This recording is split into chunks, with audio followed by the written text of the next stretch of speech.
अस्सलाम वालेकुम। इंटर की क्लास बैठी है। कमरा सुबह से यही होता है ना, मुझे तो यही लग रहा होता है कि वही बच्चे बैठे।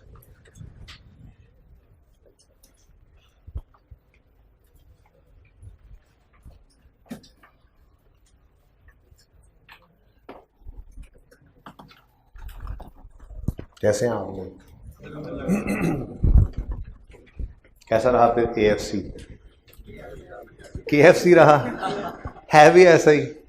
हाई कैब ने एक वो लॉलीपॉप दिया आपको, बस आपने खुशी खुशी वो डाइजेस्ट किया और आगे कैब शुरू हो गया अब। ठीक है, तो वो वाली रूटीन अब थोड़ी सी चेंज करनी पड़ेगी।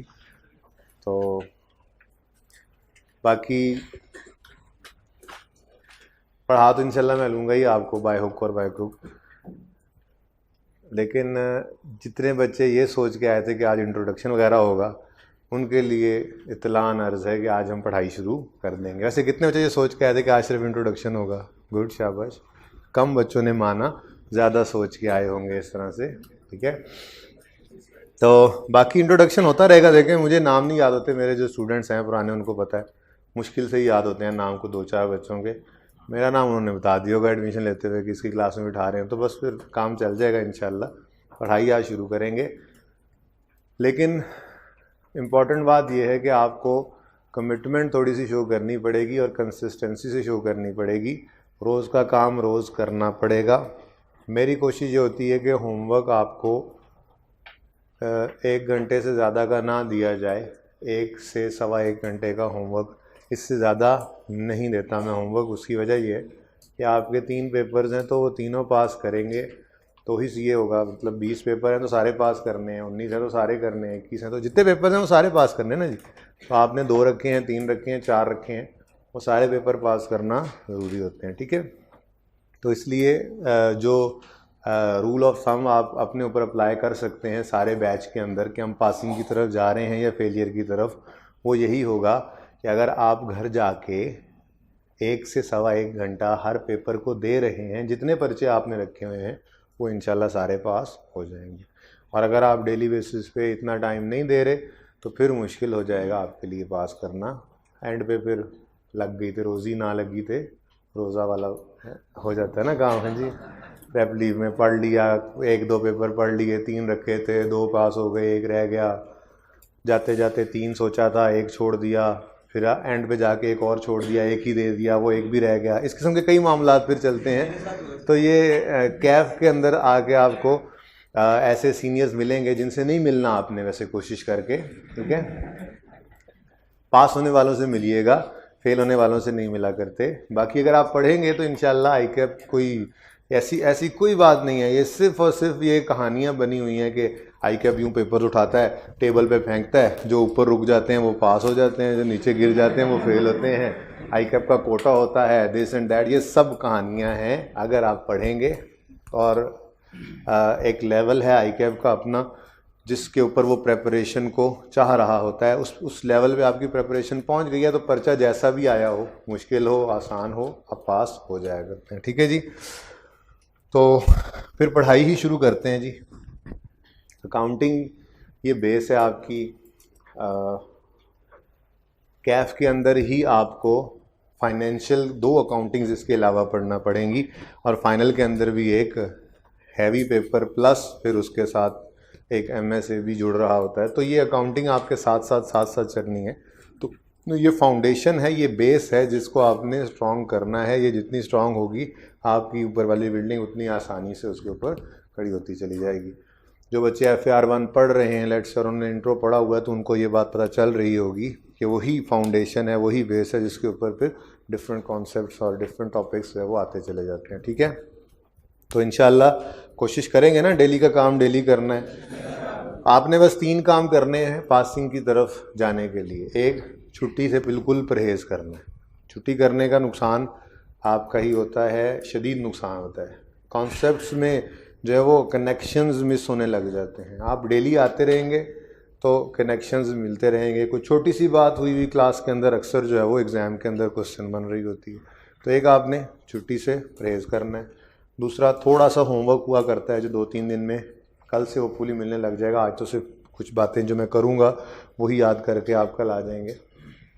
और तीसरा, हर वीक में एक टेस्ट होता है, वो टेस्ट भी आपने लाजमी देना है। ठीक है जी, सही है। ये 3 काम आप कर लें, बाकी अल्लाह ने चाहा तो पास आप हो ही जाएंगे। और अगर ये तीन काम नहीं करेंगे तो फिर बस चांस की बात है, जिसमें ज़्यादातर चांस जो है वो फेलियर का ही होता है, पासिंग की तरफ बंदा मुश्किल से ही जा सकता है। ठीक है, तो कोशिश करेंगे इसकी, आज से ही इरादा कर लें। वैसे तो 8-10 दिन का इरादा होता है आप लोगों का, तो 8-10 दिन मुझे इतनी एफर्ट नहीं करनी पड़ती है। 8-10 दिन बच्चे छुट्टी भी नहीं करेंगे, क्लास भी भरी रहेगी, रोज़ का काम रोज़ भी कर रहे होंगे, और उसके बाद 10-11 दिन गुजरने के बाद फिर आहिस्ता आहिस्ता जो है वो होमवर्क ना करने वाले, छुट्टियां करने वाले आने लग जाएंगे। तो उस वक्त फिर मेरा काम शुरू हो जाता है, मेरा काम बढ़ जाता है। आप लोगों को पीछे 1.5 घंटा खड़े रहना पड़ता है क्लास में, या क्लास में अगर आपको पसंद ना हो तो क्लास छोड़नी पड़े तो वो छोड़ भी सकते हैं आप, ये आप लोगों की मर्ज़ी होती है। ठीक है, तो इस तरह से ये आँख मचोली तो चलती रहेगी। ठीक है जी, या आप पढ़ना शुरू कर देंगे या क्लास छोड़ देंगे, एक काम ही हुआ करता है, तीसरा काम नहीं होगा। कोशिश करेंगे ना इंशाल्लाह क्लास छोड़ने की। चलें ठीक है, चलें जी पढ़ाई शुरू करते हैं। अकाउंटिंग का लफ्ज़ भी आ ही जाएगा थोड़ा चलते चलते। फ़िलहाल तो अकाउंटिंग होती क्या है उस तक पहुंचने के लिए कुछ चीज़ें हम उससे पहले सीख लें तो, समझ लें तो बेहतर हो जाएगा। आपको पता ही है बिजनेसेस होते हैं जिनके रिकॉर्ड कीपिंग करने को अकाउंटिंग का उर्फ़ आम है। जैसे आप लोगों का जहन के अंदर बात आती है कि जी क्या अकाउंटिंग, वो जी बिज़नेस होते हैं, वो बिज़नेस जो है वो कोई रिकॉर्ड्स जब कीप किए जाते हैं, मेंटेन किए जाते हैं, तो उसको अकाउंटिंग कह रहे होते हैं। इनके को अपने रूल्स होते हैं, तो इसका मतलब कोई बिज़नेस समझना पड़ेगा पहले। ठीक है, बल्कि उससे भी पहले हम थोड़ी सी बात कर लेते हैं ऑर्गेनाइजेशन की, बेस से स्टार्ट करते हैं। ठीक है जी, ऑर्गेनाइजेशन क्या होती है, कोई बताना पसंद करे? कोई भी ऑर्गेनाइजेशन, मैंने सिर्फ ऑर्गेनाइजेशन की बात की। जी बोलें। एक मकसद के तहत सारे, हाँ ठीक है, कोई लोग मिले और वो मिले हैं किसी एक मकसद के तहत, तो उसको हम क्या कह रहे हैं, ये एक ऑर्गेनाइजेशन है। यानी group of people combined together to perform any task, कह सकते हैं ये ऑर्गेनाइजेशन की स्पेसिफिक टास्क। जी बिल्कुल, ऑर्गेनाइजेशन की अगर बिल्कुल सादा सी एक डेफिनेशन बोली जाए तो वो डेफिनेशन यही हो सकती है। बोलें, ऑर्गेनाइजेशन क्या है जी? A group of people combined together to perform any specific task। भाई ने फरमाइश की स्पेसिफिक भी बोल दें। A group of people combined together to perform any task। ये छोटी छोटी बातें साथ साथ लिखते जाएंगे हम इंशाल्लाह। वो तुम इधर आ जाओ, रजिस्टर ओपन करो।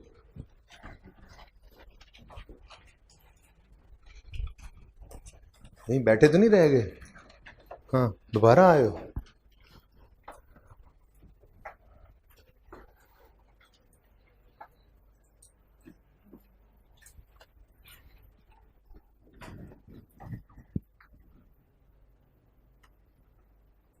जी, ऑर्गेनाइजेशन की डेफिनेशन बनाई फिर हमने, सादा सी definition, group of people combined together to perform any specific task।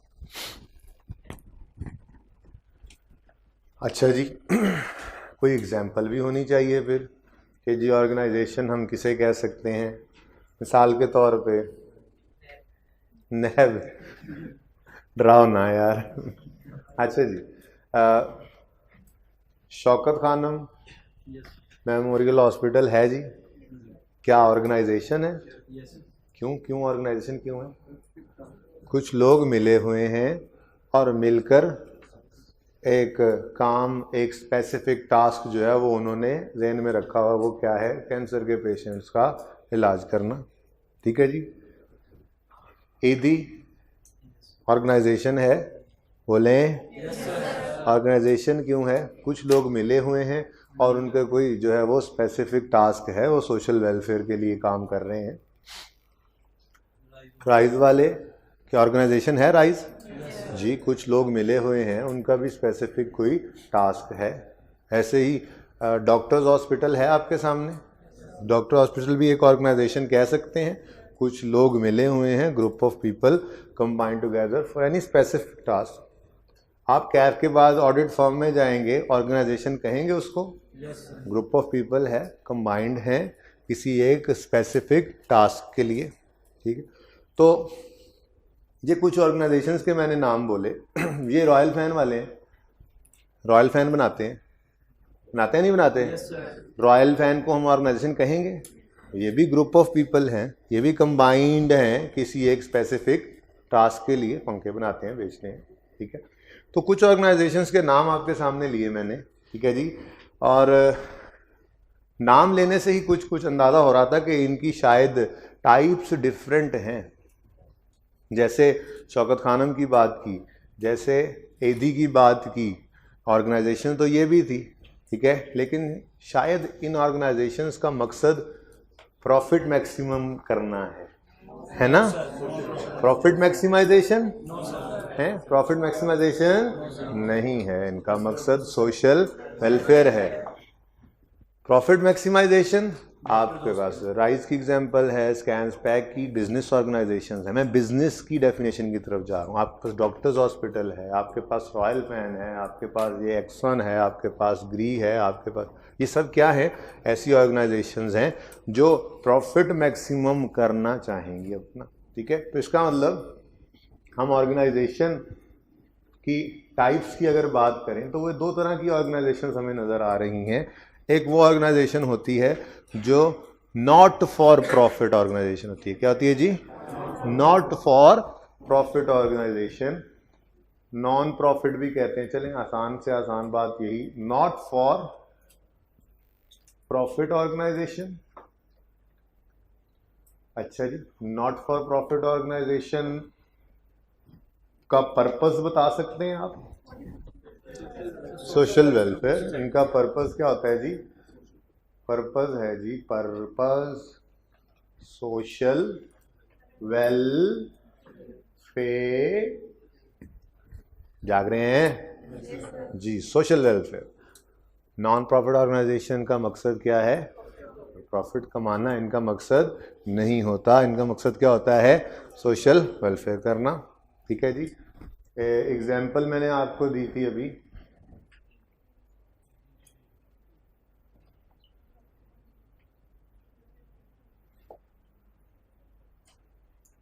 आप पंजाब यूनिवर्सिटी की बात भी इसी तरफ ले सकते हैं। गवर्नमेंट का इदारा है, प्रॉफिट सीकिंग इसका मकसद नहीं होता। आप कहोगे फीस ले रहे हैं, भाई फीस तो लेती है नॉन प्रॉफिट ऑर्गेनाइजेशन भी कुछ ना कुछ अपने खर्चे पूरे करने के लिए, पर प्रॉफिट नहीं मैक्सिमाइज कर रहे होते।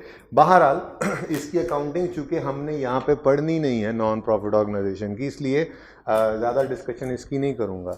नॉन प्रॉफिट ऑर्गेनाइजेशन वो ऑर्गेनाइजेशन है जिसका मकसद सोशल वेलफेयर होता है।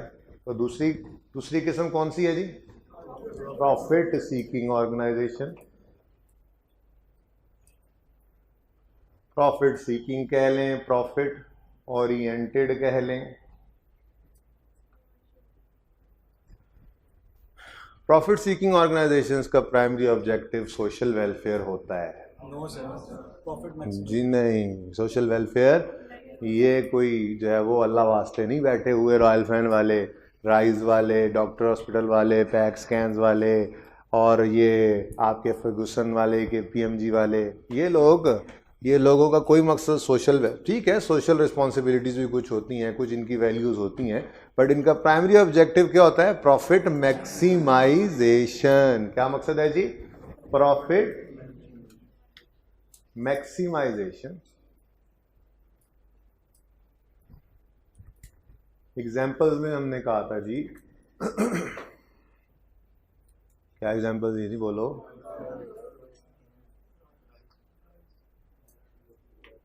Rise, scan, pack. अब एक आदि ले लें, उसके बाद KPMG, EY, बस एक दो काफ़ी हैं। मैं सारी फर्म्स के नाम ही लिखने लग गए तो फिर तो काम हो गया ना जी, ठीक है।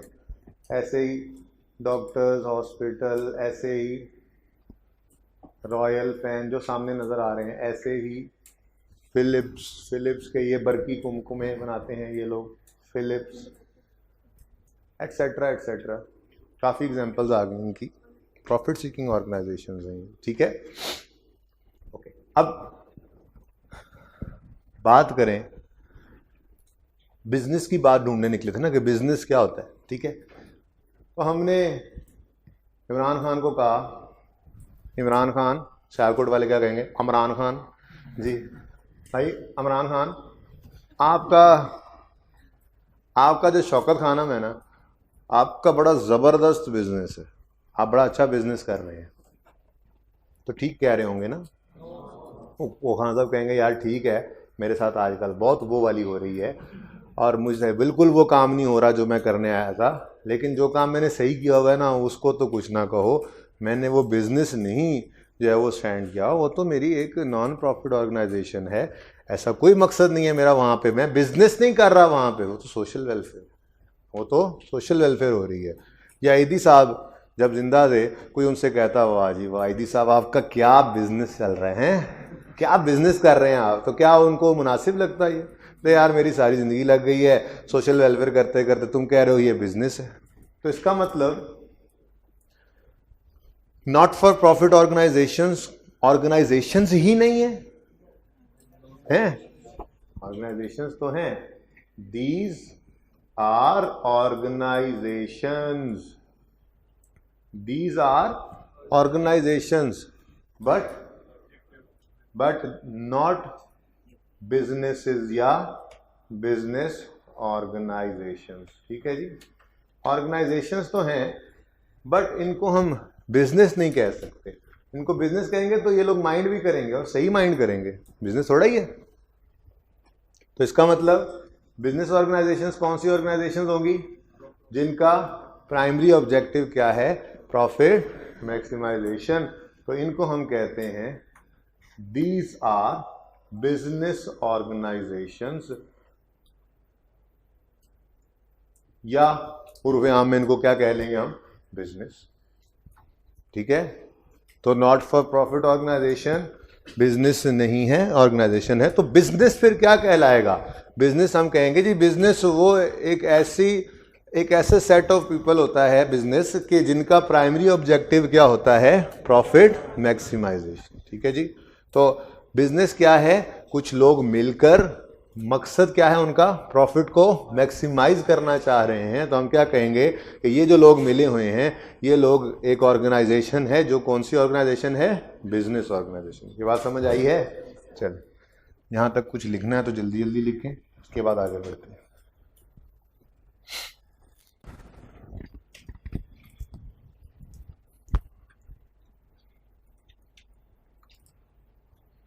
जी नोटेड, ओके।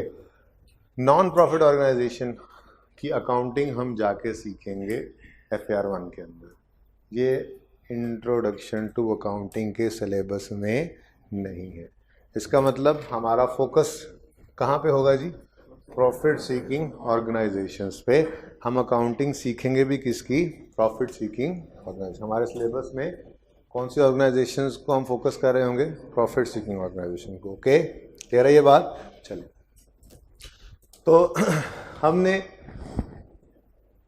बिजनेस के बारे में थोड़ी सी नो हाउ ली कि बिजनेस क्या होता है। बिजनेस एक ऐसी ऑर्गेनाइजेशन को कहते हैं जिनमें कुछ लोग मिलकर प्रॉफिट को मैक्सिमाइज करना चाह रहे होते हैं, ठीक है। थ्योरेटिकली ये इतनी इंपॉर्टेंट बातें नहीं है, कॉन्सेप्चुअली इंपॉर्टेंट है, इनको सीखते चलें, बस चलते चलें आगे जी।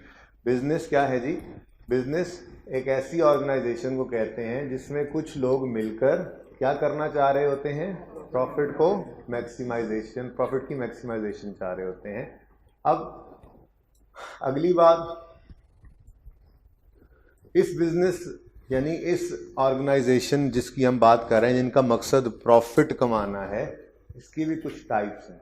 तो टाइप्स ऑफ बिजनेस की बात कर रहे हैं हम एक्टिविटीज के हिसाब से। ये मैंने क्या लिखा है जी, विद रिस्पेक्ट टू एक्टिविटीज। आपने तो पूरा ही लिखना है, ठीक है ना जी, क्योंकि आपका पेपर अभी पास नहीं हुआ, मेरा तो पेपर पास है। तो बिजनेस की types with respect to activities दो हैं।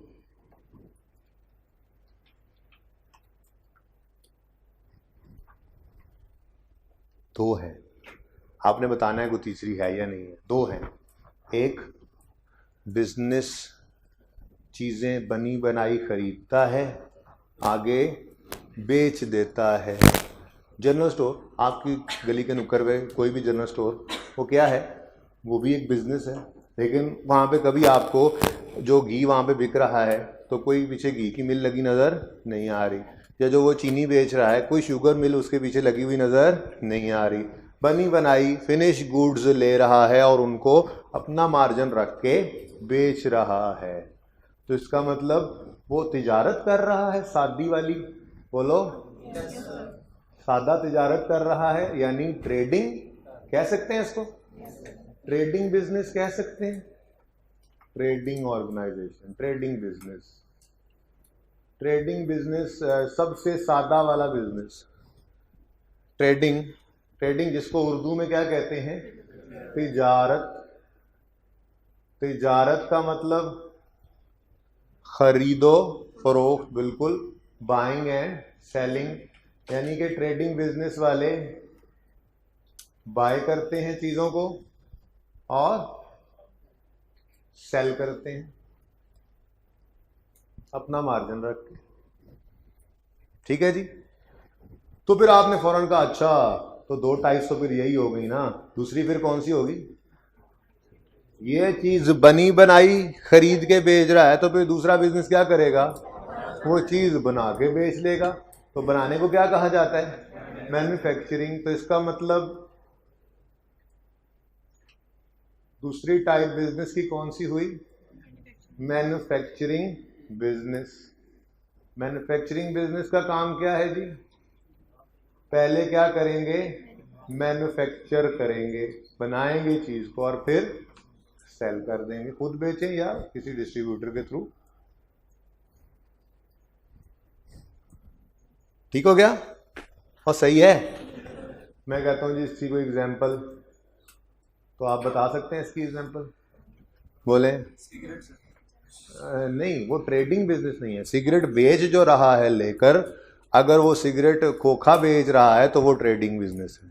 वो क्या करता है? बनी बनाई सिगरेट खरीदता है और आगे बेच देता है।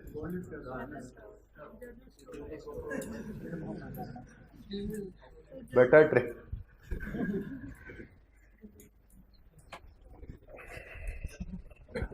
एरोप्लेन नहीं बनना, मैंने उड़ के दिखाया आप लोगों को। ठीक है, चुप करें जरा थोड़ी देर, इधर देखें। आपकी गली के नुक्कड़ पे जो जनरल स्टोर है उसका क्या नाम है? Zafar general store.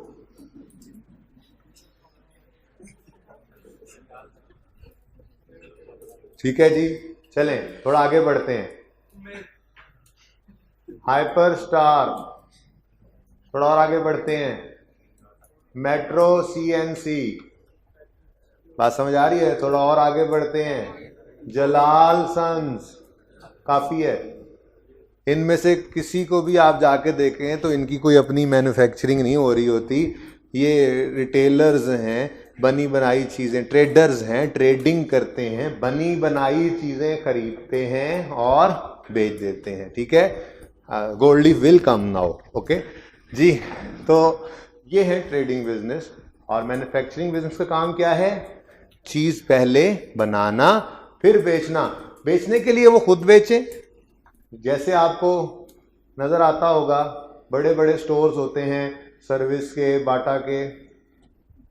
सर्विस वाले जूता बनाते भी खुद हैं, बेचते भी अपने आउटलेट पे हैं, अपने आउटलेट पे भी बेचते हैं, और देहातों में चले जाएं तो वो डिस्ट्रीब्यूटर से भी बेच रहे होते हैं, वहाँ अपना आउटलेट ना भी बनाएं तो इतना मसला नहीं है। लेकिन दोनों तरह के ऑप्शंस मौजूद ही होते हैं।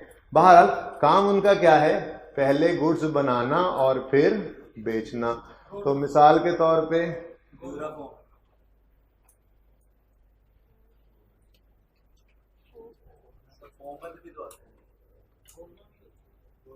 गोरमा जी, कौन सा फोम भाई? मोल्टी फोम कर लेना यार, वो मुझे ड्यूरा के स्पेलिंग ही ना आए तो क्या करेंगे? मोल्टी फोम। अच्छा अच्छा, एक बात सुन लें, आज चूंकि पहली क्लास है, ये बात बहुत ज़रूरी है पहली क्लास में करना। मोल्टी फैन, मोल्टी फोम तुम लिखवा लो फोम, ठीक है जी। उसके बाद ये ग्री एसी है, सब क्या कर रहे हैं? बना रहे हैं, बेच रहे हैं। इंटरवुड का फर्नीचर है,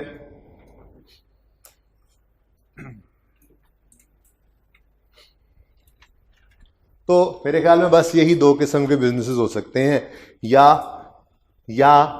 चीज़ खरीद के बेचने वाला ट्रेडर, या चीज़ बना के बेचने वाला मैन्युफैक्चरर, और किसी किस्म का बिजनेस होता ही नहीं है। राइस को इधर रख लेते हैं, बच्चे खरीदते हैं, अपना प्रॉफिट रख के बेच देते हैं, इधर रख लेते हैं। मैन्युफैक्चरर दरवाजे के साथ ही एक मशीन लगी हुई है, रॉ मटेरियल आता है, FSC करके मशीन में घुसता है और दूसरे से निकलता है तो उसके साथ लिखा होता है ACA। मैन्युफैक्चरिंग हो रही है चार्टर्ड अकाउंटेंट्स की। हैं बोले सिर्फ राइस नहीं, डॉक्टर्स हॉस्पिटल क्या कर रहा है? डॉक्टर हॉस्पिटल नहीं, ऑडिट फर्म में क्या कर रही हैं, जहाँ पे आपने जाके आर्टिकल्स करने हैं अपने और उसके बाद आप खुद भी फर्म बना के बैठेंगे, तो कौन सी ट्रेडिंग या मैन्युफैक्चरिंग हो रही होती है? इसका मतलब शायद हम भूल गए, एक और भी बिजनेस की किस्म होती है एक्टिविटीज के हिसाब से, और उसका नाम होता है service providing.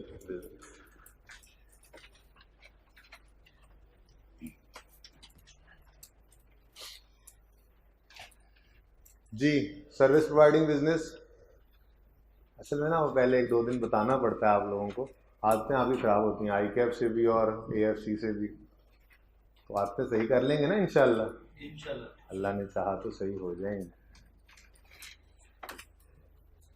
Ji, service providing business, services are provided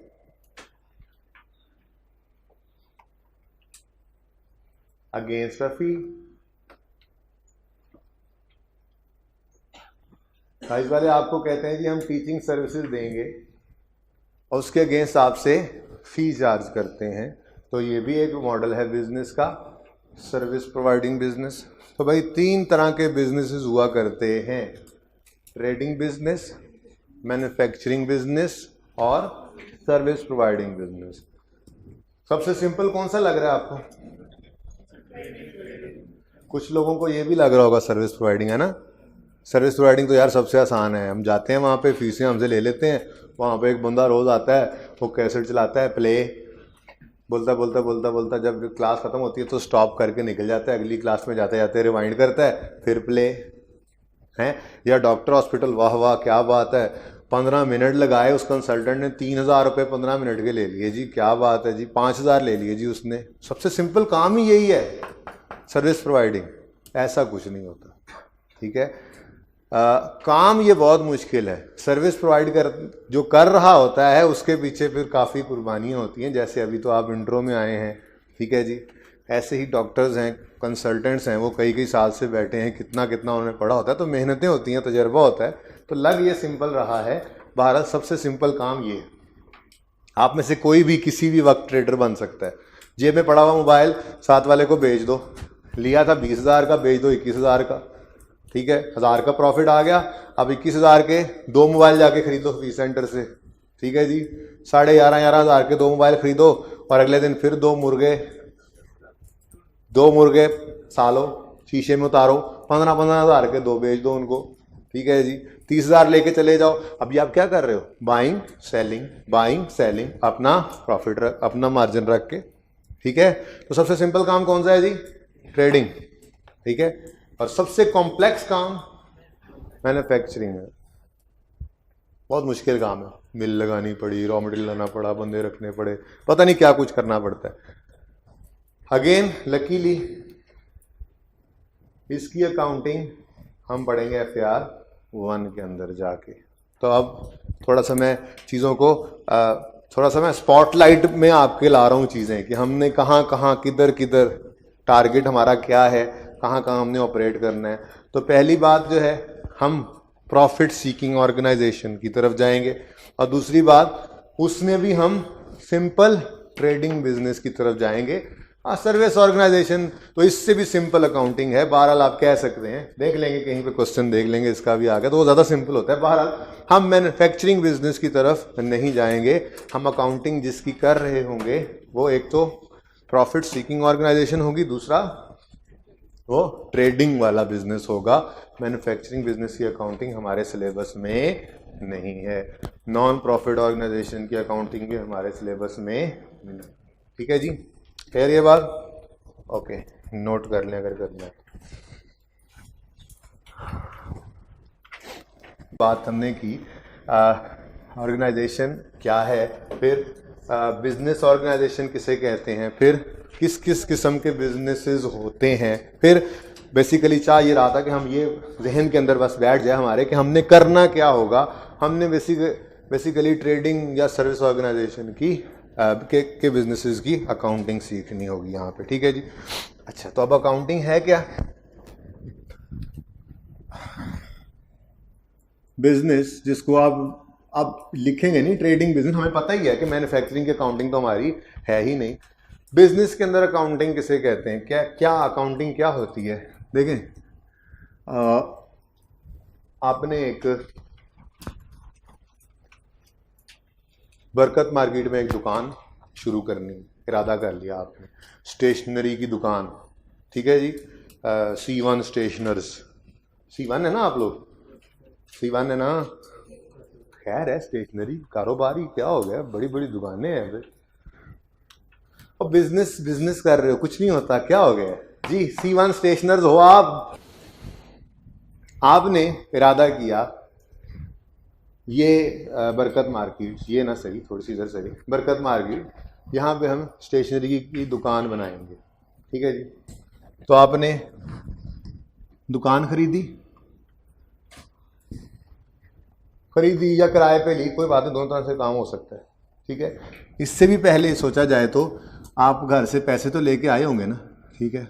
आप कुछ कैश लाए, फिर आपने कोई दुकान खरीदी, फिर आपने स्टेशनरी उर्दू बाज़ार से जाके ख़रीदी, फिर आपने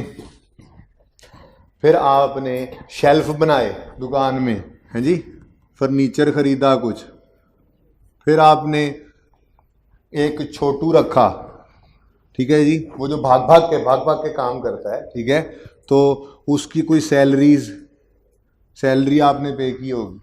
फिर आपने जो दुकान के अंदर बरकी कुमकुमे लगाए जिनसे दुकान जगमग रोशन होने लग गई थी, उनके ऊपर भी कुछ बिल आएगा। आजकल तो वैसे ही तब्दीली आई हुई है, ठीक ठाक बिल आएगा, ठीक है। तो इलेक्ट्रिसिटी भी आपके ऊपर पड़ी, वो एक्सपेंसेस हो रहे हैं, ठीक है। यानी कि आपने जब बिजनेस करना है तो बिजनेस के अंदर डिफरेंट हेड्स होंगे, डिफरेंट जिसको कहते हैं पार्ट्स होंगे उस बिजनेस में जो ऑपरेट हो रहे होंगे, मूव कर रहे होंगे, बढ़ रही होगी कोई चीज़, कम हो रही होगी कोई चीज़। आपने घर से पैसा निकाला, दुकान में ला के रख दिया, पैसा बढ़ गया दुकान में यकदम। आप चले गए उर्दू बाज़ार, वहाँ से आपने स्टेशनरी खरीदी, आके दुकान में रख दी, स्टेशनरी बढ़ गई। एक ग्राहक आया, स्टेशनरी खरीद के ले गया, स्टेशनरी कम हो गई। उसने छोटू ने काम किया, महीने के एंड पे उसको सैलरी दी, आपका कैश कम हो गया। जो ग्राहक आया था स्टेशनरी खरीदने, उसने पैसे दिए, कैश बढ़ गया। तो इसका मतलब है बिजनेस के अंदर डिफरेंट हेड्स हैं, बिजनेस के अंदर डिफरेंट बिजनेस के अंदर पार्ट्स होते हैं जो किसी भी ट्रांजैक्शन के वक्त जो है वो हिट होते हैं, ठीक है। कोई भी ट्रांजैक्शन जब होती है बिजनेस के अंदर तो पार्ट्स जो है वो मूव करते हैं फॉरवर्ड बैकवर्ड, ठीक है। इन बिजनेस के पार्ट्स की मूवमेंट को जब रिकॉर्ड करते हैं, मैं अंग्रेजी वाली डेफिनेशन नहीं लिखवा रहा, लिखने भी नहीं दूंगा आपको, जरूरत भी नहीं है अभी, ठीक है, समझे। बस बिजनेस के पार्ट्स हैं, ये बिजनेस के पार्ट्स के अंदर जब कोई भी ट्रांजैक्शन होती है तो मूवमेंट आती है। इस मूवमेंट को जब रिकॉर्ड किया जाता है तो इस रिकॉर्डिंग का नाम है अकाउंटिंग, दैट्स इट। बिजनेस के पार्ट्स डिफरेंट होते हैं, उन पार्ट्स में मूवमेंट आती है, वो मूवमेंट को जब आप रिकॉर्ड करते हैं तो उस रिकॉर्डिंग का नाम क्या है? अकाउंटिंग, ठीक है। अब हमने सीखना क्या है? सबसे पहले तो मूवमेंट की तरफ तो बाद में जाएंगे, पहले पता तो लगे कि बिजनेस के पार्ट्स कौन कौन से हैं जिनकी मूवमेंट की बात हम करेंगे, ठीक है। इन पार्ट्स को अकाउंटिंग की जबान में टेक्निकली स्पीकिंग कहा जाता है अकाउंटिंग हेड्स। क्या कहा जाता है जी? Accounting heads.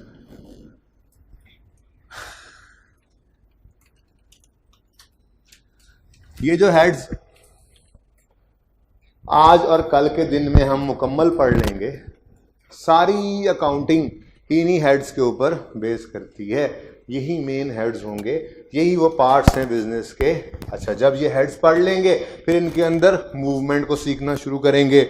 हम इंक्रीज डिक्रीज के अल्फाज से शुरू करेंगे और फिर सफ़र जारी रहता रहेगा हमारा, और चलते चलते हम उन टेक्निकल वर्ड्स पे पहुंच जाएंगे जो आपने आसपास से सुने हुए हैं। हमारी क्लास में वो इंशाल्लाह 15वें-16वें दिन जाके वो अल्फाज आएंगे। ठीक है जी, तो तैयार हैं जी अकाउंटिंग हेड्स करने के लिए? Yes sir. तो अकाउंटिंग हेड्स क्या हैं? बिजनेस के अंदर कुछ पार्ट्स हैं और उन्हीं की मूवमेंट की रिकॉर्डिंग को अकाउंटिंग कहते हैं। तो सबसे पहले फिर आज हम क्या सीखेंगे? Accounting heads. ठीक है जी।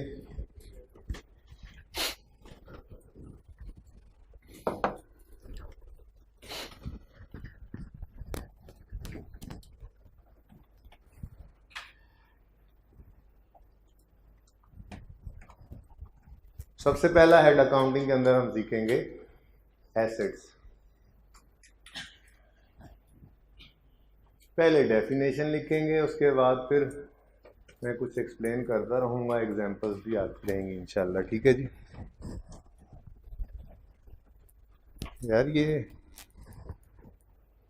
टीए कहाँ गया पता नहीं। एसेट इज अ रिसोर्स,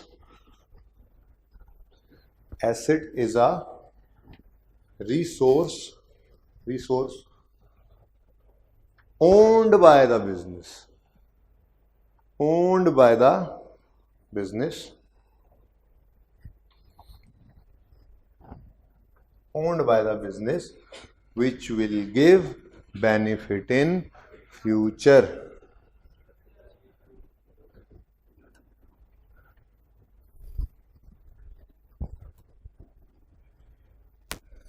गर्मी है भाई, क्या मसले से चेक करवा लो जी। Asset is a resource owned by the business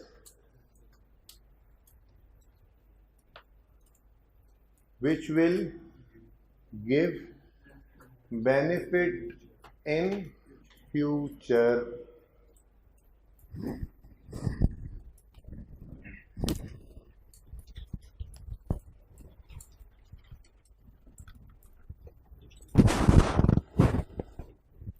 लिख ली सबने? अच्छा, अब इस डेफिनेशन में जो दो तीन अहम बातें नज़र आ रही हैं वो क्या हैं? पहली बात तो ये, एसिड क्या होता है? एक रिसोर्स होता है, ठीक है जी, असासा जात, ठीक है। एसिड एक रिसोर्स होता है। दूसरी इंपॉर्टेंट बात, ओन्ड बाय द बिजनेस, बहुत इंपॉर्टेंट। अगर ये बिल्डिंग राइज की ओनरशिप में है तो ये राइज का एसेट है, और अगर ये बिल्डिंग राइज ने रेंट पे ले रखी है तो ये राइज का एसेट नहीं है, ये लैंडलॉर्ड का एसेट है जिसने किराए पे इनको दे रखी है।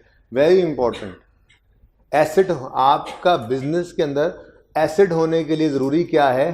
वो रिसोर्स जिसकी आप बात कर रहे हैं वो आपकी ओनरशिप में हो, ठीक है। तो पहली बात, एसेट क्या होता है? रिसोर्स। दूसरी बात, owned by the business, business की मिल्कियत में होना चाहिए, ठीक है जी।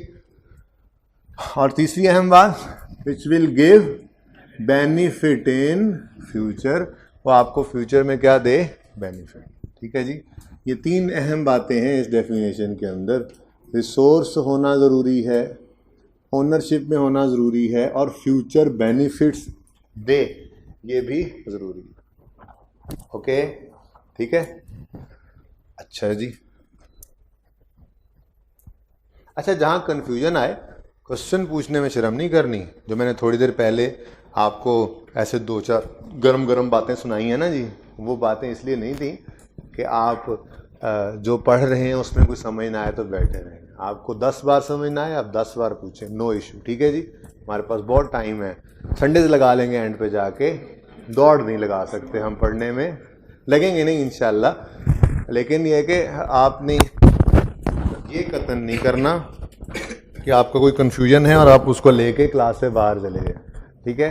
क्लास का कन्फ्यूजन क्लास में ही दूर करके जाना है प्लीज़। ओके जी। ये सिर्फ बिजनेस लेवल पे रहा है या आम भी, क्योंकि बंदों ने मकान अपने पेपर का बहुत हो रहा है। जी जी, अभी हम बिजनेस की बात कर रहे हैं, लेकिन आपके पास जो एसेट्स हैं, नैब आपको आके कहेगा अपने एसेट्स को, वो क्या कहते हैं आजकल जी, वो उन्होंने 7 जो हैं वो डिक्लेयर ही नहीं किए हुए, ठीक है, रिटर्न ही नहीं भरी हुई, ठीक है।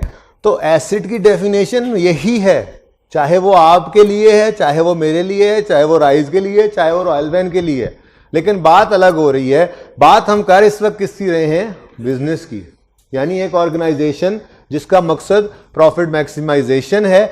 अभी हम फिर कुछ अरसा जो है वो सिर्फ उसी के कॉन्टेक्स्ट में सोचेंगे, हम सिर्फ बिजनेस के अंदर बैठ के सोच रहे होंगे कि ये बिजनेस का एसेट है, बिजनेस की ओनरशिप है, ठीक है जी, बिजनेस को फायदा देगा फ्यूचर में।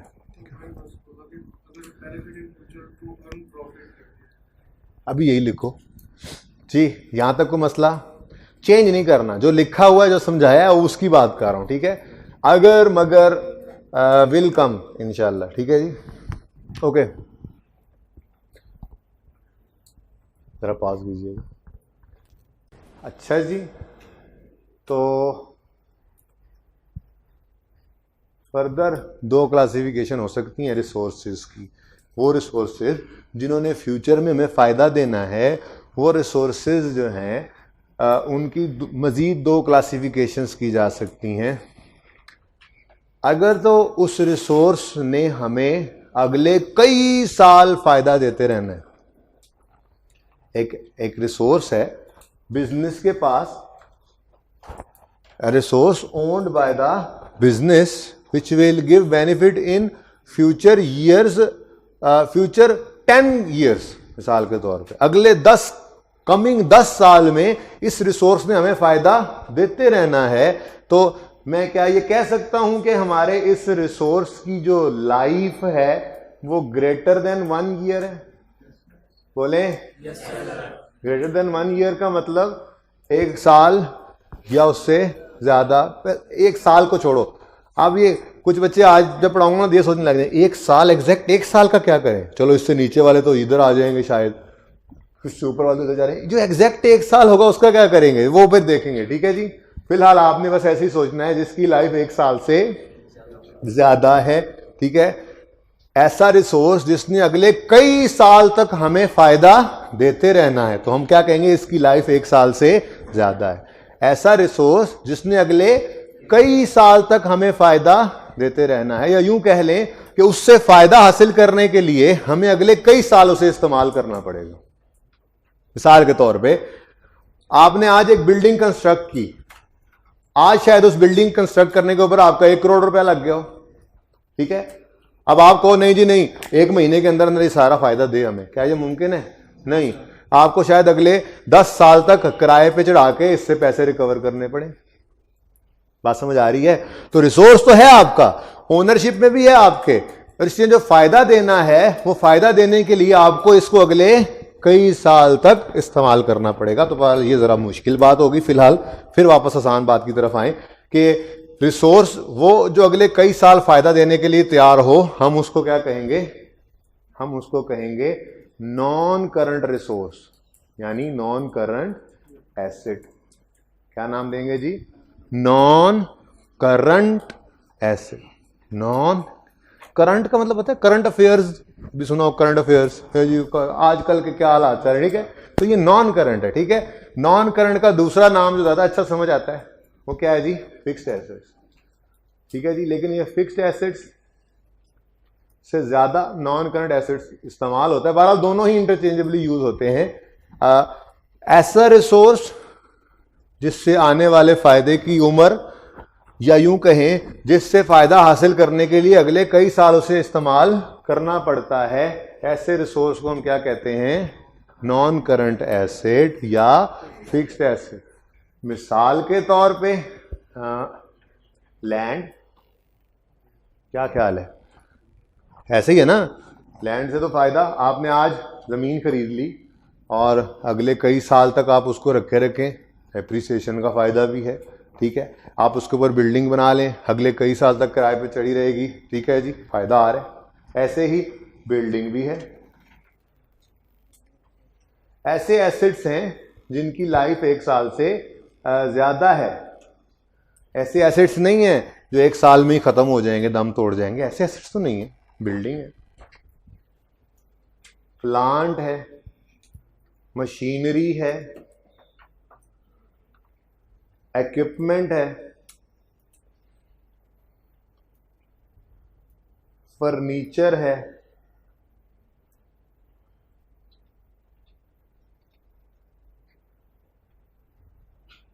व्हीकल्स हैं और कंप्यूटर्स हैं। और जगह ख़त्म हो गई है मेरे ख्याल में, काफ़ी है इतनी सी बात, तकरीबन क्लासेस तो सारी ही आ गई मोटी मोटी।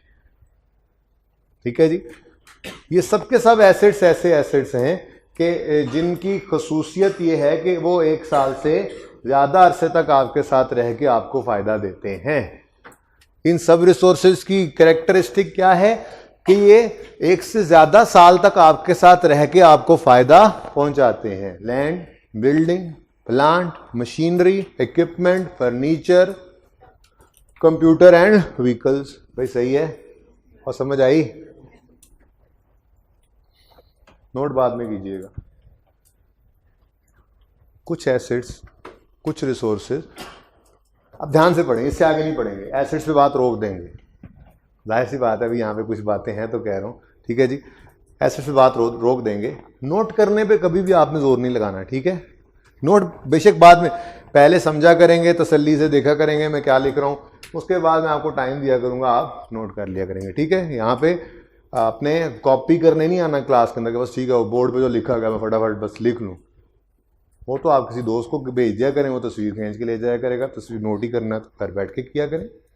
ठीक है, तो यहाँ नोट करने की तरफ नहीं दौड़ना, टाइम दूंगा बिल्कुल, नोट करते रहिएगा। ओके, अच्छा जी, वो रिसोर्सेस जो अगले कई साल तक हमारे पास रह के फायदा देते हैं, हम उनको क्या कहते हैं? Non current. और वो एसेट्स जो अगले 1 साल के अंदर अंदर कुछ ही टाइम में हमें फायदा दे सकते हैं, यानी उनसे फायदा लेने के लिए हमें शायद कई साल इंतजार करने की जरूरत नहीं होती, ऐसे एसेट्स को हम कह सकते हैं ये रिसोर्सेज ऐसे हैं जिनकी लाइफ लेस देन 1 ईयर है और इनका नाम होता है करंट एसेट्स। इनको क्या नाम दिया जाता है जी?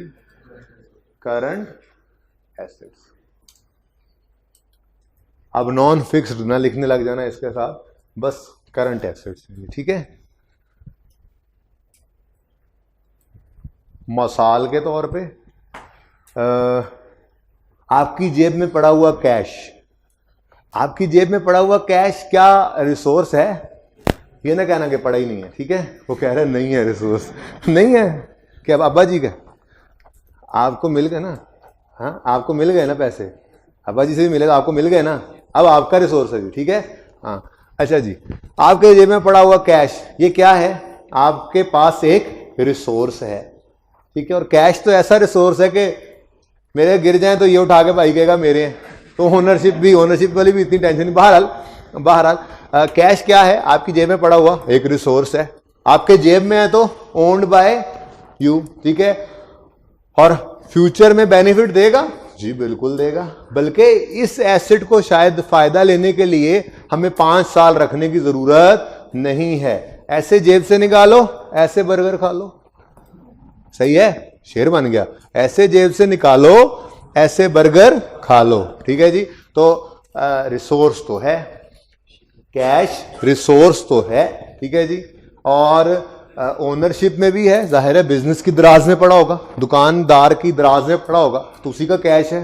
ठीक है, और बेनिफिट देगा फ्यूचर में, बिल्कुल सबसे रेडी बेनिफिट देने वाला तो रिसोर्स ही यही है। ठीक है जी, फौरन फायदा देने के लिए तैयार है। शायद बिल्डिंग से फायदा लेने के लिए, मैंने आपको कहा बिल्डिंग आज बना बैठे, अगले 10 साल तक भी किराए से हम वो पैसे रिकवर करते रहे। ठीक है, लेकिन कैश से फायदा हासिल करने के लिए कोई देर नहीं लगती, दराज से निकालो और गुड्स खरीद के अलमारी में लगा दो, लोग आएंगे खरीदेंगे, फायदा हो रहा है।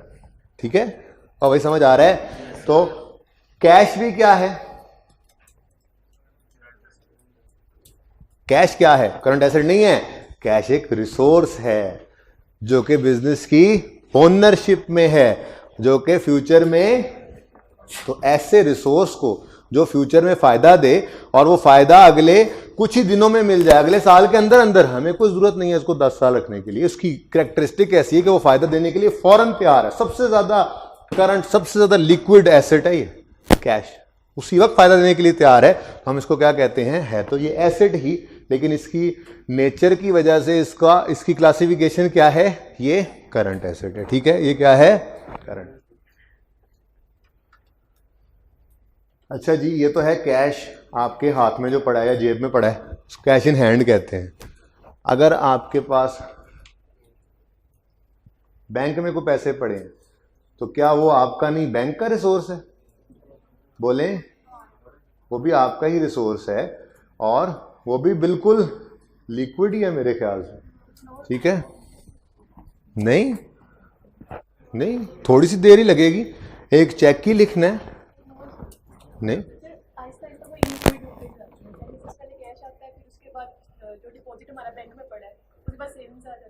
नहीं नहीं नहीं, मैं इनको लिक्विडिटी की प्रेफरेंस के साथ तो लिख ही नहीं रहा इस वक्त। मैं तो जस्ट अभी, आज तो पहली क्लास है हमारी, अब मैं सिर्फ ये बता रहा हूं कि जिनकी लाइफ 1 साल से ज्यादा वो नॉन करंट और जिनकी 1 साल से कम वो करंट, वो तो फिर आगे देखेंगे इंशाल्लाह आहिस्ता आहिस्ता कि इनके अंदर भी किन किन चीजों के नाम आएंगे। आज तो मैं शायद सिर्फ एक इसके बाद डेटर का लफ्ज लिख दूं, लेकिन उसके अंदर भी कितनी चीजें आएंगी आने वाले दिनों में।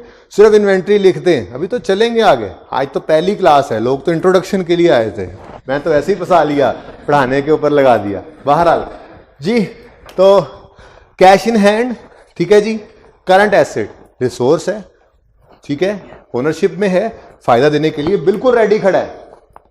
कैश एट बैंक भी क्या है, रिसोर्स है, ओनरशिप में है, अगर बैंक के अपने अकाउंट में पड़ा हुआ है और रेडी है ये भी फायदा देने के लिए। चेक लिखो, एटीएम यूज करो, डेबिट क्रेडिट कार्ड यूज करो, फायदा देने के लिए तैयार है। ठीक है जी, ओके। अब आज की दो आपके लिए थोड़ी सी मुश्किल डेफिनेशन की तरफ चलते हैं। पहली है डेटर्स। अच्छा चलें, एक काम करते हैं, डेटर्स और उसके बाद अगली चीज है इन्वेंट्री या स्टॉक। आप ऐसा करें, इतनी बात नोट कर लें, जब ये नोट कर लेंगे तो मैं डेटर और इन्वेंट्री के ऊपर बात शुरू करता हूं। ठीक है जी, जल्दी करें जी। डेटर्स की हेडिंग दें, जरा डेटर्स पे बात कर लें।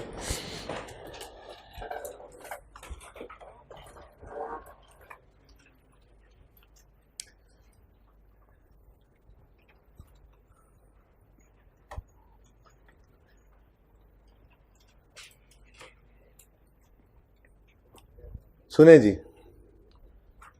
बहुत सादा मॉडल तो यही है कि आपने जेब से कैश निकाला, चीज़ें खरीद के ले आए उर्दू बाज़ार से और लाके दुकान में लगा दिया डिस्प्ले पे सब चीज़ों को। फिर ग्राहक आए और आके आपसे किताबें लेते गए, कैश पे करते गए। ठीक है, ये तो बिल्कुल सिंपल मॉडल हो गया। आपने कैश खर्च करके चीज़ें खरीदी और कुछ प्रॉफिट ऊपर ऐड करके बेची और कैश ही रिसीव कर लिया, सिंपल। ठीक है, लेकिन बिजनेसेस जो हैं सेल्स को बढ़ाने के लिए कभी कभी उधार भी अलाउ कर देते हैं। अब आपकी गली के कोने वाला जनरल स्टोर जो है, क्या उस पर आप लोगों के खाते नहीं चलते? नहीं चलते, तुम्हें देता ही नहीं होगा उधार, है ना? तुम तो वो गली भी छोड़ गए होगे, दूसरी तरफ से आते होगे, है ना? अच्छा जी, आपको शायद ये तजर्बा हुआ हो कि मोहल्ले के अंदर अक्सर घरों के अंदर वो खाते ही चल रहे होते हैं, लोग महीने महीने का सामान इकट्ठा लेते रहते हैं, उसके बाद महीने के बाद तनख्वाहदार तबका जब वो पेमेंट कर रहा होता है, अक्सर उनके पास एंड पे पैसे कम हो जाते हैं, फिर भी उधार की उस सहूलत की वजह से वो चीज़ें खरीदते रहते हैं। अगर दुकानदार उधार बंद कर दे तो शायद एंड पे वो कुछ ना लें, उनकी अच्छी खासी बचत हो जाए। सही बात है, बात सुने, आप पे पैसे नहीं है, ठीक है, आपको कहीं से उधार भी ना मिले तो आप गुजारा कर लेंगे, लेकिन अगर आपको पता हो कि दुकान वाला उधार पे चीजें दे रहा है तो आप जाके वो चीजें खरीद लेंगे और महीने के शुरू होते ही आपकी आधी तनख्वाह उधार में चली जाएगी। तो दुकानदार को भी ये पता है, बिजनेसेस भी यही करते हैं। आप बिजनेस जैसे जैसे बढ़ाते जाएं, हम छोटी दुकान से हमने मिसाल समझी, बिजनेस जैसे जैसे बढ़ाते जाएं, जब क्रेडिट उधार की फैसिलिटी दी जाती है तो बिजनेस की सेल्स बूस्ट करती हैं, बढ़ती हैं। बात समझ आ रही है?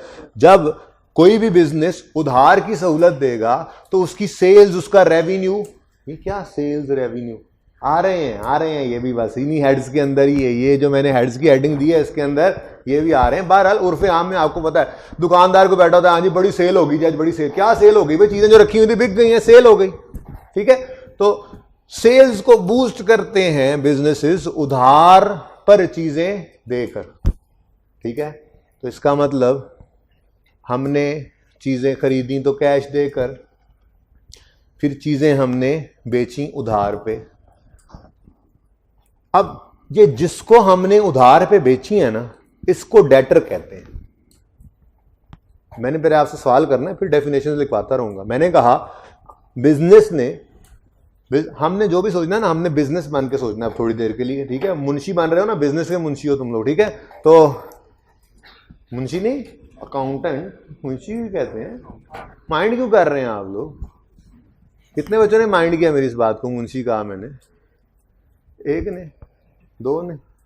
यार मैं फाजल मुंशी हूँ, चार्टर्ड अकाउंटेंट। ठीक है, अब ठीक है, तो तुम भी सीए कर लो, फाजल मुंशी बन जाओगे, फाजल मुंशी। बहरहाल अच्छा चले, क्या बात कर रहा था मैं? हाँ, मैं ये कह रहा था बिजनेस ने, रट्टा भी भूल जाता है ना जरा, तो याद करने दिया करो। बिजनेस ने किसी को, भाई ये एक्सपंज कर देना, बिजनेस किसी को चीजें उधार पे बेची, उसका नाम क्या है? डेटर। बिजनेस ने किसी को चीजें उधार पे बेची, ये क्या है? डेटर। ये क्या है?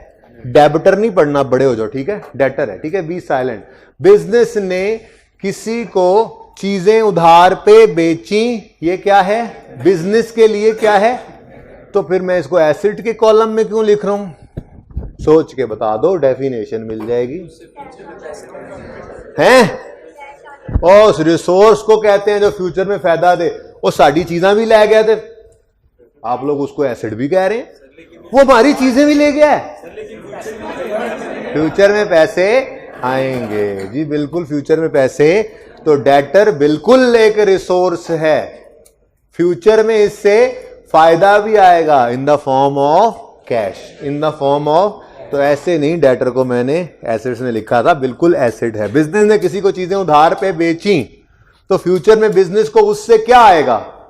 कैश आएगा। तो कैश तो फायदा ही है ना। ठीक है, तो फ्यूचर में फायदा देने वाली चीज को हमने क्या नाम दिया हुआ है? एसेट। ठीक है, बिजनेस ने किसी को चीजें उधार पे बेची तो फ्यूचर में बिजनेस को उससे क्या आना है? कैश, यानी फायदा। तो जो चीज फ्यूचर में फायदा दे हम उसको क्या कहते हैं? एसेट। ठीक है, तो जरा डेटर की डेफिनेशन लिखो, फिर दोबारा समझाता हूं, अगर समझ नहीं आई तो पहले डेफिनेशन लिखो। डेटर इज अ रिसोर्स, ओहो सॉरी, क्या ना लिखो बल्कि यूं लिखो, a person to whom, a person to whom goods are sold on credit।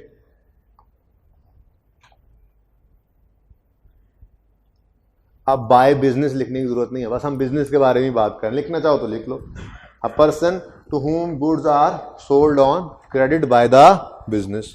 तसल्ली के लिए लिखना तो लिख लो, लिख लो, चलो लिख लो, सारे लिखो, सारे लिखो। A person to whom goods are sold on credit by the business. Okay जी, अब दोबारा से सोचते हैं। A person to whom goods are, कोई लड़ाई चल रही है, मसला है, आऊं मैं सुलह करा दूं? क्वेश्चन है तो उससे क्यों कर रहे हो?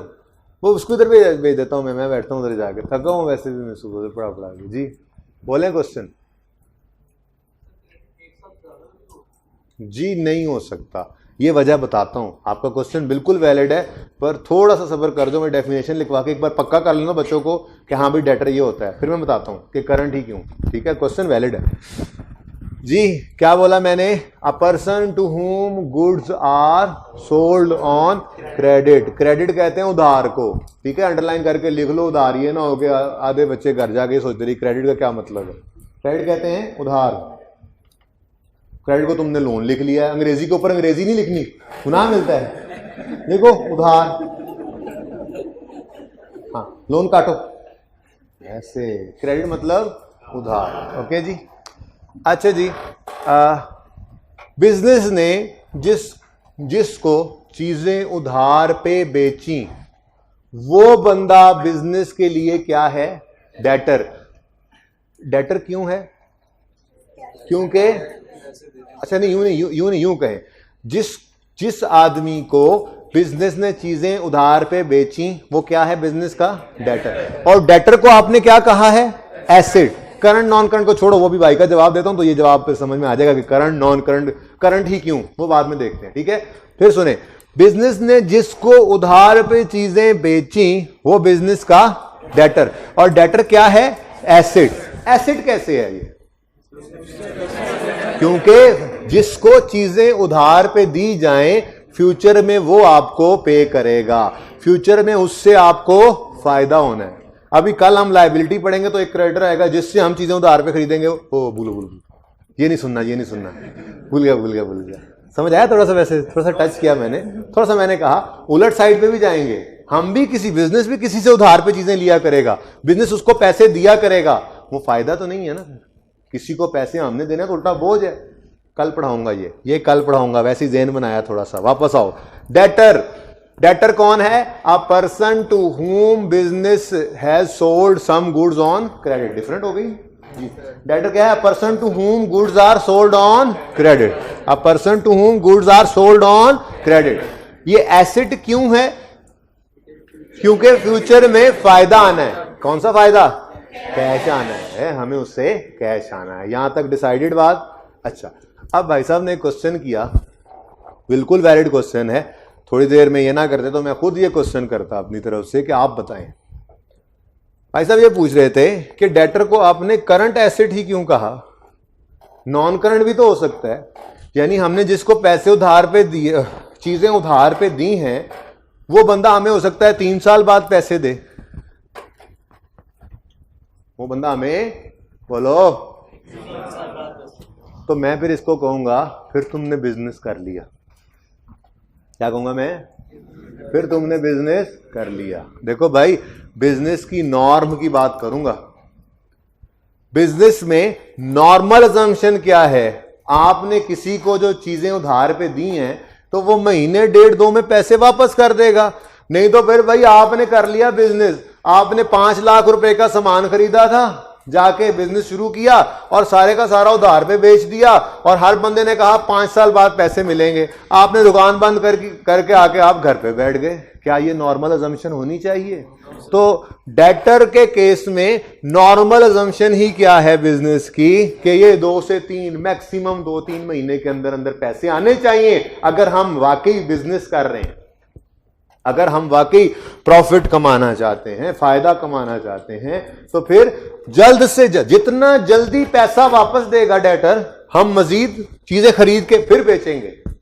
जितनी जल्दी पैसे आएंगे उतनी जल्दी चीजें खरीद के फिर बेचेंगे। बात समझ आ रही है? तो ये सर्कुलेशन है कैश की, ये जल्दी जल्दी करनी होती है। ये नहीं कि चीजें उधार पे दी और घर जाके जो है वो सत्तू पी के सो गए। नहीं जी, कोई नहीं, खैर है 2-3 साल बाद पैसे आ जाएंगे फिर देखेंगे जी। सर ये सारी की सारी रिकवरी 1 साल के अंदर ही होनी चाहिए या कुछ होते हैं इंस्टॉलमेंट में चीजें उधार देते हैं 2-2 साल के इंस्टॉलमेंट? तो फिर वो देखेंगे ना, उसमें कुछ करंट कुछ नॉन करंट बन जाएगा। अभी नहीं, अभी सिर्फ डेटर की डेफिनेशन सुनने दो बच्चों को और समझने दो, ठीक है। देखें जी, आज पहला लेक्चर है इंट्रो का, ठीक है। तो पहले लेक्चर में मैं सारी अकाउंटिंग आपको नहीं पढ़ा सकता, ठीक है ना।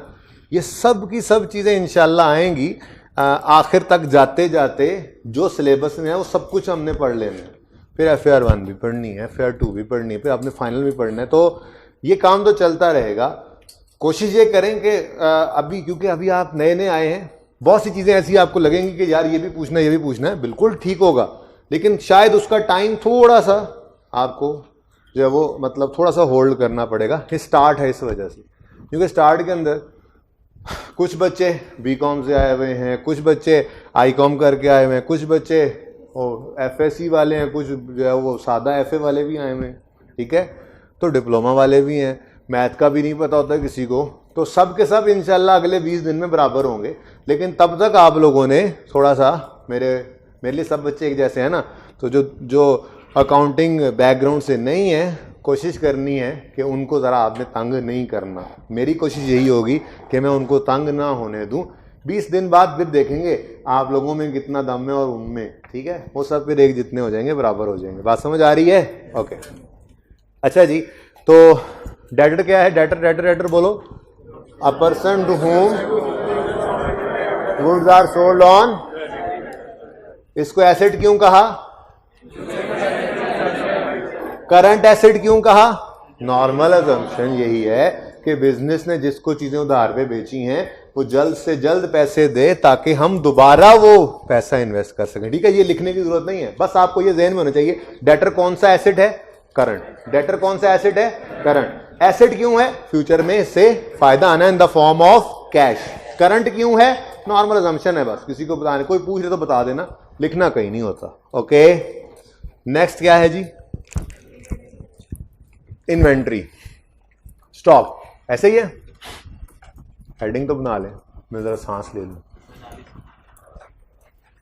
सांस न लेने देना।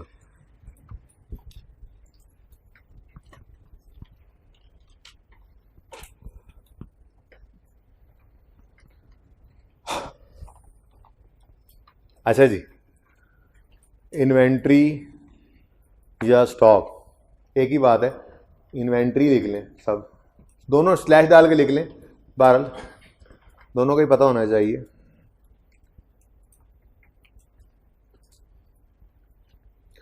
जो चीज़ें हम स्टेशनरी की खरीद के लाए थे उर्दू बाज़ार से, हमारा पीरियड एंड हुआ, वो सारी की सारी चीज़ें बिक ना सकी।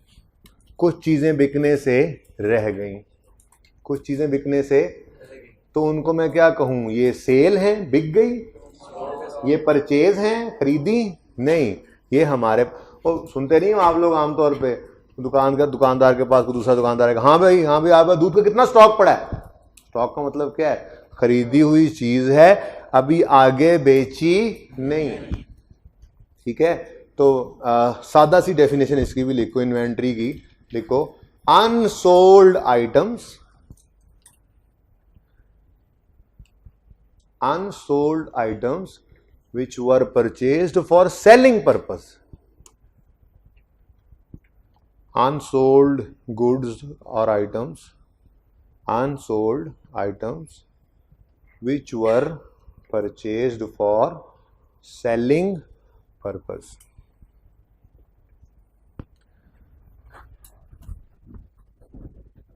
जी, हमने चीजें खरीदी किस लिए थी?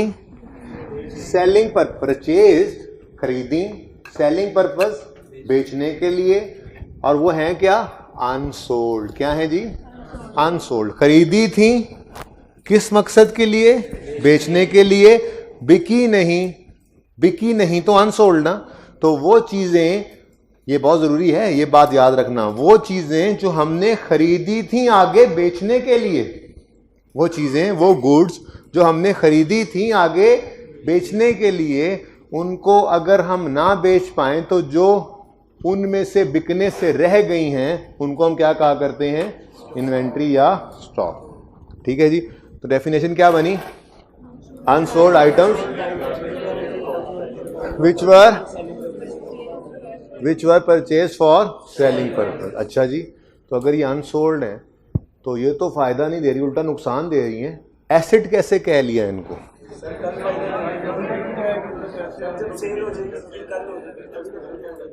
भाई इस वक्त अनसोल्ड है, लेकिन फ्यूचर में ये बिकेंगी। जब बिकेंगी तो बिक कर फायदा देंगी। तो आज मेरे पास स्टॉक क्या है? एक रिसोर्स है। ये फ्यूचर में मुझे फायदा कैसे देगा? बिक के पैसे आएंगे ना, ठीक है। तो रिसोर्स भी है, ओनरशिप में भी है, फ्यूचर में फायदा भी देगा। तो इसलिए इन्वेंट्री भी क्या है? एसेट। इन्वेंट्री भी क्या है? एसेट। बात समझ आई? करंट क्यों?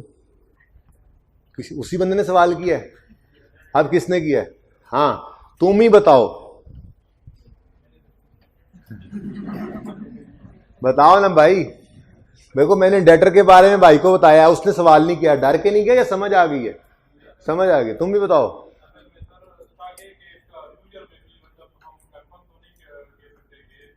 हाँ वो तो ठीक है मेरे चांद, ठीक है तुमने सही कहा बिल्कुल, लेकिन मेरी बात सुनो।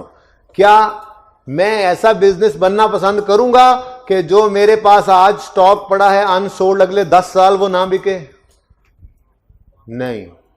इन्वेंट्री जितनी जल्दी बिकेगी उतना अच्छा है। और भाई 6 महीने गुजर के तो तुम्हारे तो स्टॉक ही का ऑब्सोलीट हो जाए। तुम कपड़े का कारोबार कर रहे हो, अगर तुम सब्जी की दुकान लगा के बैठे हो तो सुबह तक टमाटर सारे खराब हो जाएंगे।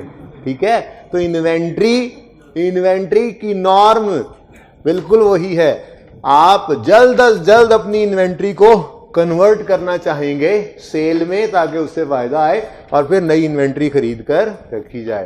तो सेम आर्ग्यूमेंट है इन्वेंट्री के लिए भी जो डेटर के लिए। भाई ये कौन सी गारंटी कि डेटर पैसे दे देगा? भाग गया तो पूरा टॉपिक पढ़ेंगे इसके ऊपर। हाँ एक टॉपिक है इंट्रो के अंदर इसके ऊपर। भाग गया तो आपके पास कौन सी गारंटी है? लेकिन हम क्या कह रहे हैं भाई, नॉर्म है। जब तक कुछ भी ना बताया गया हो तो डेटर क्या है? Current asset. 1 महीने 2 महीने में पैसे दो भाई, ये नॉर्म है, करंट में रखेंगे। ऐसे ही इन्वेंट्री अगले महीने 2-3 में बिकनी चाहिए अगर बिजनेस करना है तो। नहीं तो ठीक है, पड़ी रहे इन्वेंट्री, बैठे रहो। ठीक है, बात समझे हो?